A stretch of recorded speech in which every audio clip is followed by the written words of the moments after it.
we have an incredible and inspiring interview and guest for you today on Inspired Coach Podcast. I just have this feeling, a knowing actually, deep within, that this is going to be an incredibly popular episode with a wonderful guest about a topic that I think more and more people are holding very close to their heart and wanting to potentially explore options for themselves around. And it is about how you may be able to go about building your coaching business without using social media or using it potentially significantly less than the popular narrative may be telling you that you need to do. And so our wonderful guest today in this interview is the incredible Misty Johnson. And Misty is building and running a beautifully successful business using social media very minimally. And in fact, she had an entire period of time off social media, and she's going to tell us all about it today. But firstly, let me tell you some more about her. Misty Johnson is a social media self-care coach and host of the Unplugged Woman Unplugged podcast. Misty supports her clients to unplug from social media in a simple, sustainable, stress-free way so they can hit refresh on their time, allowing them to tap into what's truly important and embrace what she calls JOLO, or the joy of living offline. Wow, I love that. Misty is on a soul-fueled mission to actively and encourage and inspire social media users to prioritize self-care over socials so they can shift their relationship with online platforms and experience the possibilities and opportunities that exist beyond the scroll. And you can find Misty at mistyjohnson.co. Well, I kind of feel as though Misty's bio there has told you probably everything that you need to know about what we're going to be uncovering and talking about today. And so let's just get straight down to it, shall we? If you are someone that is really wanting to explore the potential of either not using social media as much in your business or not at all, this one's for you. Enjoy this with the incredible Misty Johnson ahead. Misty Johnson, welcome to Inspired Coach Podcast. I am thrilled to have you on as our very special guest today. Thank you so much, Julie, for having me in your space. I'm really excited to dive into today's conversation. Well, so am I, and I have a feeling that everyone that is listening right now is also feeling that way too. Because we're here to talk about growing your coaching business without the use of, or a more minimal use of, social media, which is something that has become a really significant part of your coaching and your coaching business journey. So I'd love for us to start at the start. It feels like a very good place to start for this conversation today, and ask you, Misty, to please share with us about your personal journey with social media. I know that that's a big question, but tell us about your own relationship with it since you first became a coach. Yeah, definitely a big question, and here for it, because when I became a coach and when I was studying to become a coach, I really wanted to support women to work around their relationship with social media, because I'd had a relationship with social media where I had taken breaks since 2014, and I felt overwhelmed. I felt like there was so much information coming at me from left, right, and center, and I'd almost lost that clarity and that direction that I was looking for because there was so much noise. And I fell into, that comparisonitis where, you're looking at what other people are doing and thinking, why can't I do that? Why aren't I there? So it really created this element of self-doubt for me. And then I was looking at, once again, I should be doing this, I should be doing that. And coming into the world as a new coach, you feel as if everything is shiny objects and you want to jump on what everyone else is doing, completely disregarding the fact that you are brand new in this space. And so I started to shift how I was using social media. And I started prioritizing myself because it wasn't doing me any good, and I could feel that within my body. It wasn't doing me any good to continuing to, compare myself, to look at what other people are doing, to disregard how I was feeling and trying to keep up with the Joneses, I guess, and the trends that were coming through. And there were so many trends that I was getting bombarded with, and the same thing happens now. And so it was really just coming back to myself, and I knew within me that in order for me to do the work that I wanted to do, and that was support women in the social media space to unplug, then I had to really look at what my relationship with social media was and get really honest with myself around how I was going to be showing up in this space.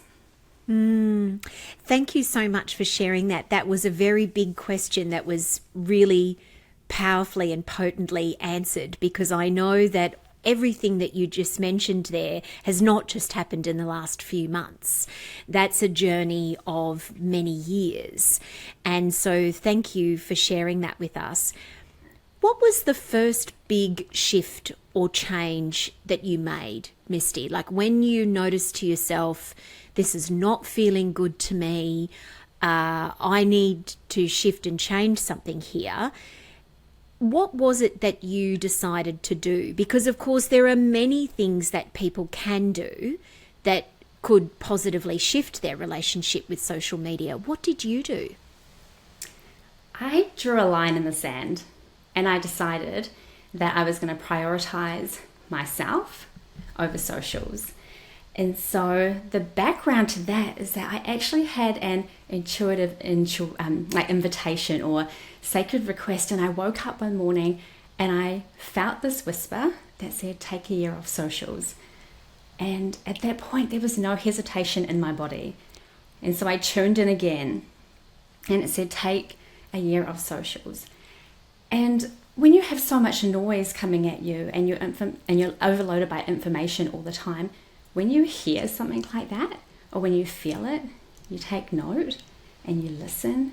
And I did that. And so I said yes. And that split moment, I almost felt a sense of relief lifted from my shoulders. And I drew a line in the sand and I decided, right, I'm taking a year of social media. What do I need to do in order to make this happen? Because at that time, it was a yes to soul. It was if my intuition didn't care that I had a business. They didn't care about how I was going to go about, running my coaching business. Right. But yeah, I said yes, and I drew a line in the sand. Okay, so let's now talk about the business aspect of things, because I'm quite sure that there are some people that are listening to this right now and they're thinking, wow, that sounds amazing. And also, I don't think I can do it because what about my audience on there? What about the community I've built? How will I promote myself? Like all of these very practical questions. Did they start to flood you as well?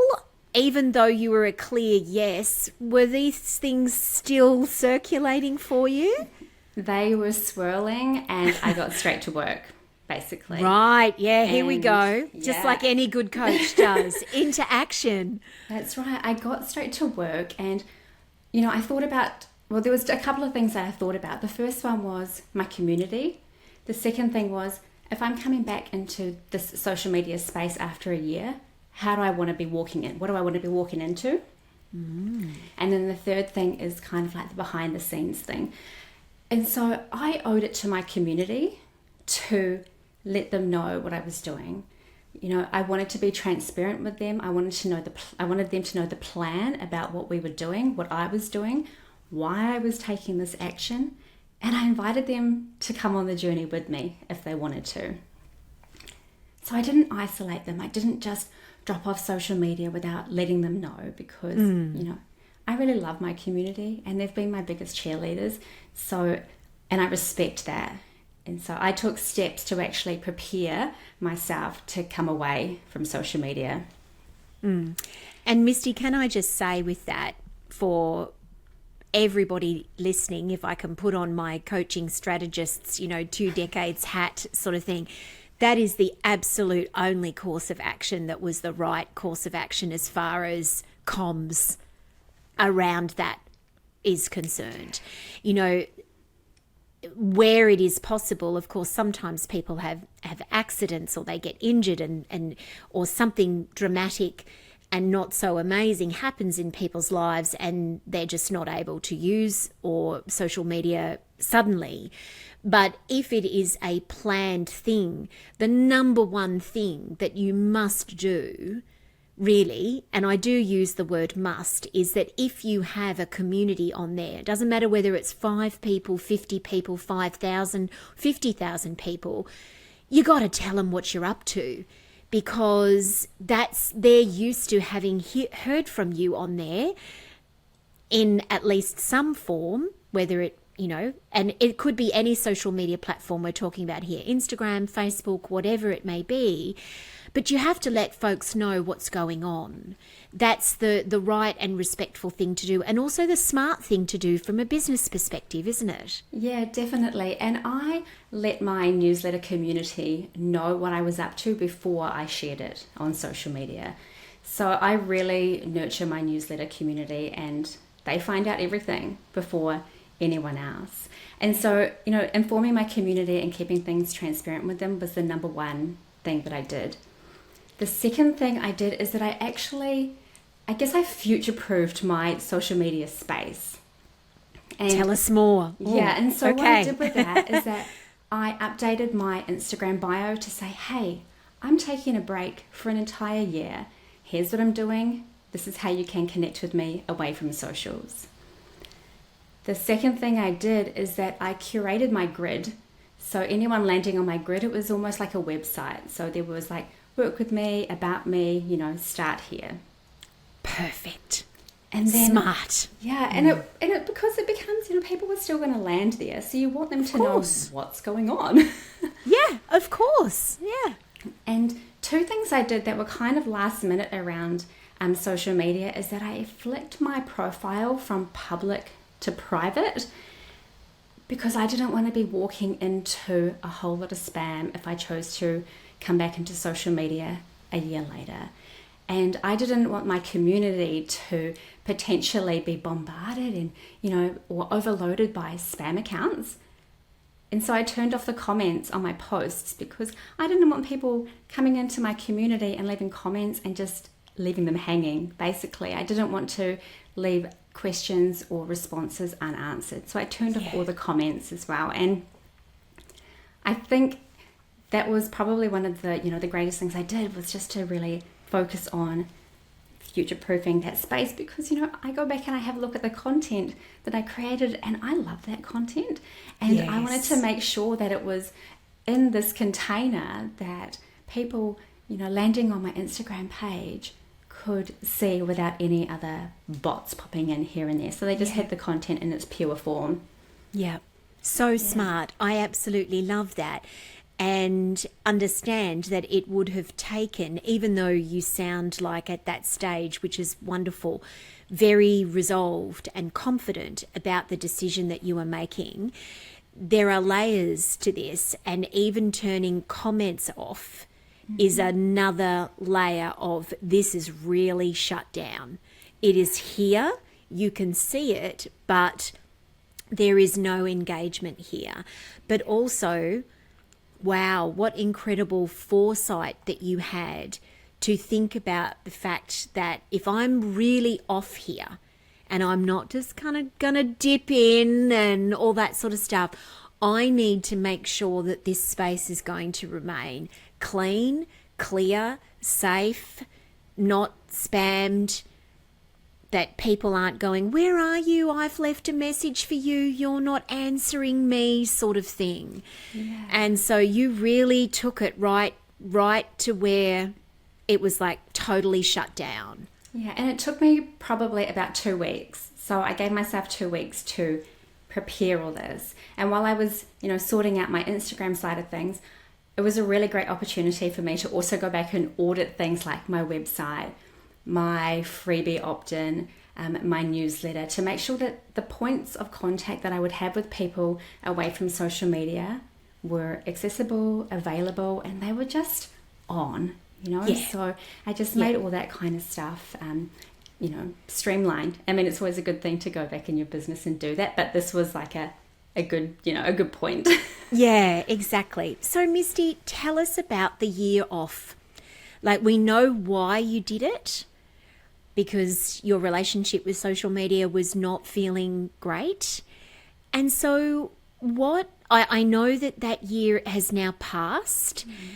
And so tell us, what did you find out about yourself and what happened to your business in that year? Now, I don't know the answer to this question, and so I am fascinated to find out.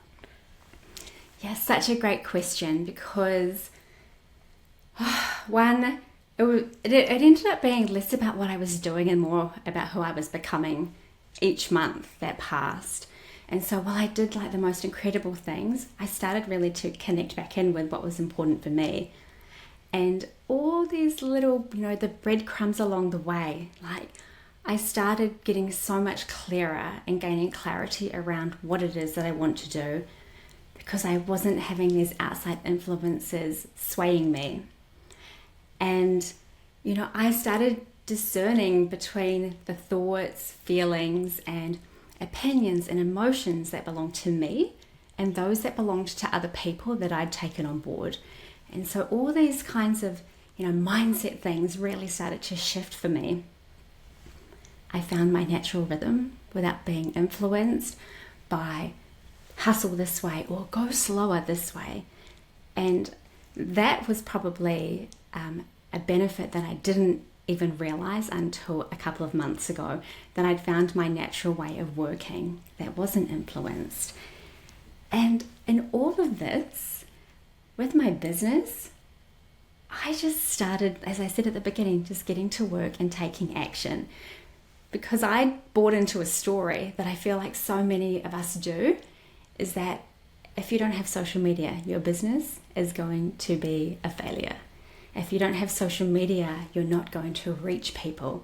And so I had to really switch that story and reframe it, because it's not true. It just meant I had to go down different avenues and explore different pathways. So I started getting in front of other people's audiences. I started putting myself out there. For example, guesting on podcasts, connecting in with local communities, attending their workshops. And here's one thing about local communities: they generally ask for speakers, or they ask for people who want to run a workshop. And I did that.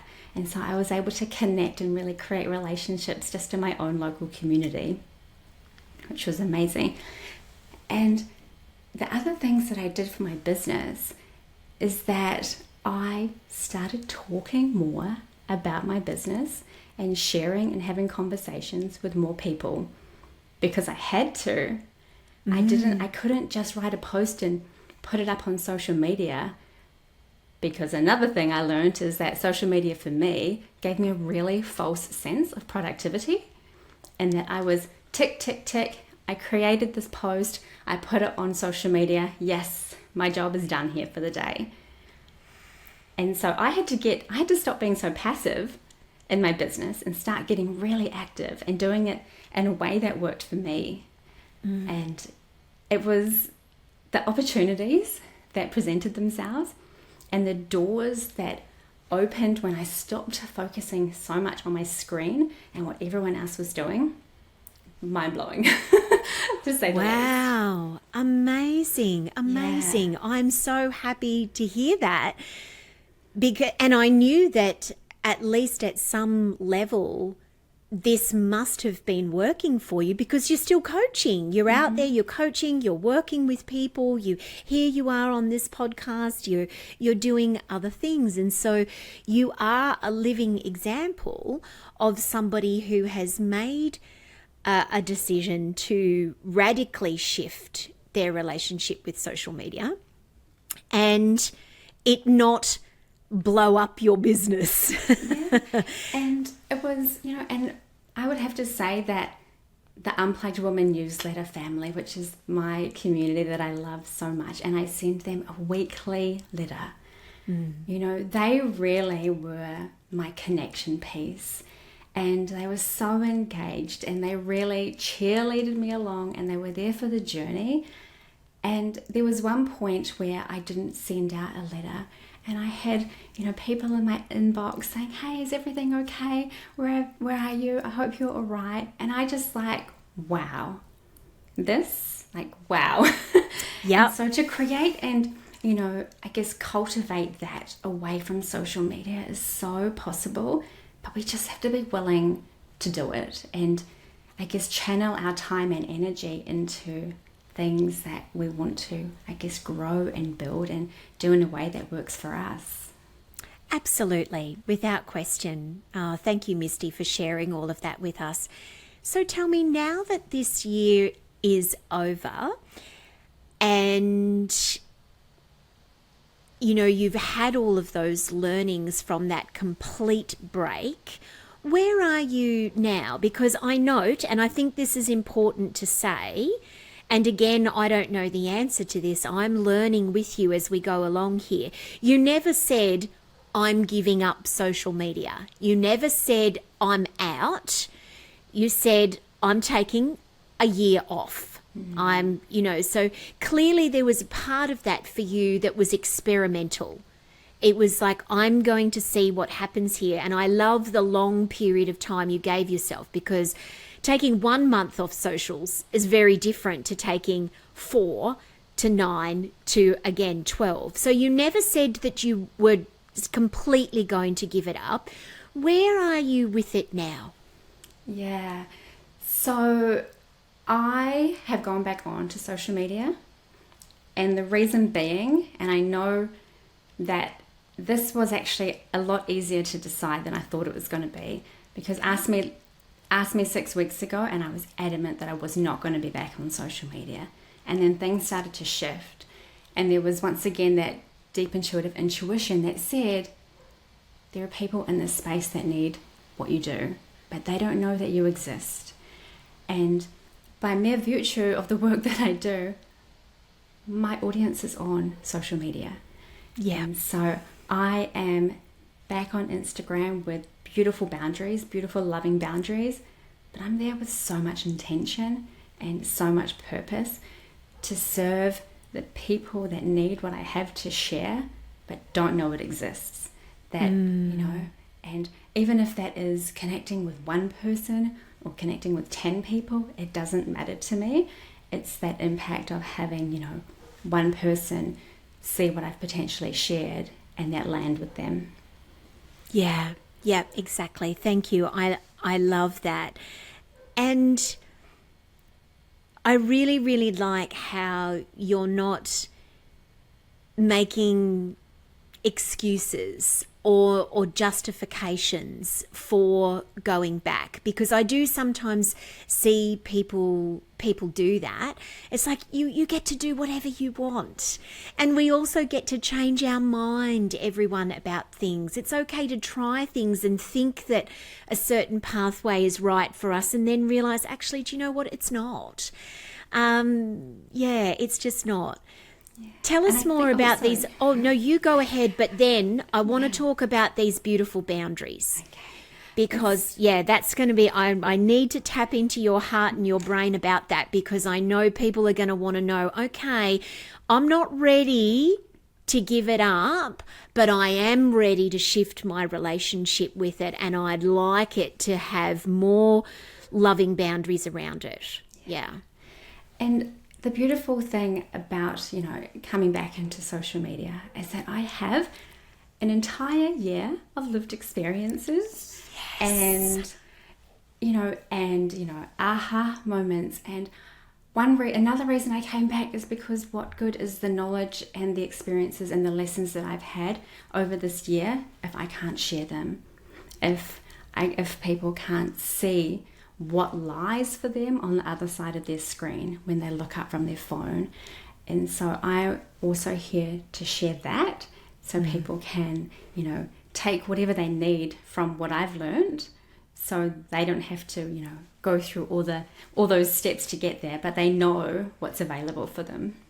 I love that. And I think it makes perfect sense. I have got no doubt, because you are a very beloved member, even just of our alumni and our community here at Beautiful You. I've got no doubt that there would have been people very excited to have seen you pop up in their feed. Goes, oh, Misty, she's back.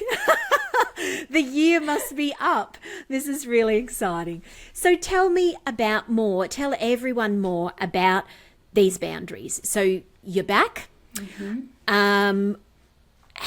Clearly you want your relationship with, let's talk about Instagram, for example. You want it to be very different for all the reasons you shared with us at the top of the interview. You don't want it to feel like that for you anymore. And so these beautiful boundaries that you're talking about, what do they look like? Because this is where I think the core is. Everything about this interview I know is going to be inspiring and help many, many people. But probably this part here that you have to share is going to be really important for people to know, because they're looking for a new form of relationship with it for themselves while they still want to remain on there. Yeah, so when it comes to loving boundaries, there's a few that I have that I use as a daily practice now, I guess. One of them is prioritizing self over socials. And that looks like a prompt that I ask myself every single time. And I know that sounds like a lot, but I do, because it's a practice that I do. And that is, do I have the energetic capacity to consume what is going to show up on my screen? And if I don't feel in myself, if I've checked in with myself and I'm like, yeah, I'm feeling a little bit off, I don't have to go onto my phone right now. I don't have to open up. But do I have that energetic capacity? Another loving boundary is my intention. Once I'm on my phone, what is my intention here? What am I doing here? And I'm human and I still will go in through for a scroll. But when I check in with myself and I, really focus on that intention, why am I here? And prioritizing stuff away from the screen and from social media, so that I don't necessarily have to go back into social media as often for those little dopamine hits.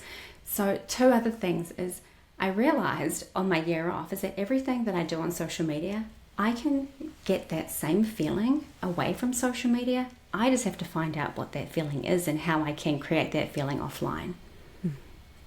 So everything that I did, I could do away from social media. And then there was also just having, those connections away from socials.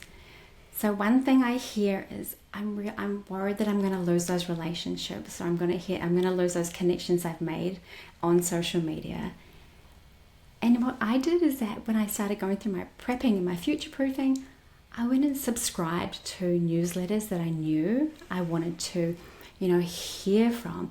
I also went and followed podcasts of the people that were showing up on my Instagram feed that I really admired. And so that connection wasn't lost. And one thing, and I know this is someone who sends out a weekly letter, is that when you hit reply to a letter or an email and it lands in someone's inbox, that's like heartbursts everywhere. Yeah. And so if you want to, remain on social media, you can. And it's about creating those boundaries that you know are going to be supportive for you. Setting time limits, prioritizing your health and well-being on all levels before prioritizing someone else on the other side of the world, doing whatever. But it's about bringing it back to you so that you can actually go in there with a purpose, go in there and engage and connect and do what you want to do without getting sidetracked. You're on point. On point. I love that. And you know what? If I may just share one thing with everyone, as somebody that's been on social media now in varying different forms, Twitter to begin with, interestingly enough, 25 years ago, back when it was not the cesspool that it is now, I'm not on there anymore, is that in the entire time that I have used varying different social media platforms, every single time I have set a new one of those up, I have never ever had notifications for that social media platform turned on my phone. Never.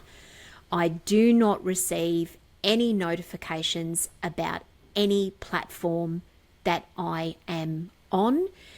This has been the way that it's been for 25 years, and it sure as hell hasn't hurt me. Yeah. I do not need to be sent a notification when someone has commented on a post of mine or when I've been sent a message. I want to control when I go in there, and I know that if I was to get those notifications, it would literally send my nervous system off like a firecracker. So I've never had them on, and I have never found them necessary. And so if there's one thing that I could lovingly share with everyone, if you are looking at trying to shift your relationship with socials, you're worried about how often you're getting dragged into them, or whatever, turn your notifications off. You don't need them on. Truly. Absolutely. And another thing that's super important is anchor back into your why. Anchor back into your why. Why is it that you want to step away from social media? Why is it that you want to be in this space? And so when you anchor back into that, it really just begins to shift things when it comes to your relationship with social media as well. It certainly does. Misty, thank you so much for being with us today. I know this episode is going to be wildly popular because I know that this is something that is swirling in the hearts and minds of so many people. You are an inspiration and a light in this realm. Thank you for following your heart and just doing what was best and right for you, and now helping other people to look at their own version of unplugged to slightly plugged. And what that means. That's right, and it's about being unplugged your way. It doesn't have to be my way. You get to determine what unplugged looks like for you. Absolutely. So beautiful. Thank you again, Misty, for being with us. Thank you so much, Julie. I've absolutely loved it.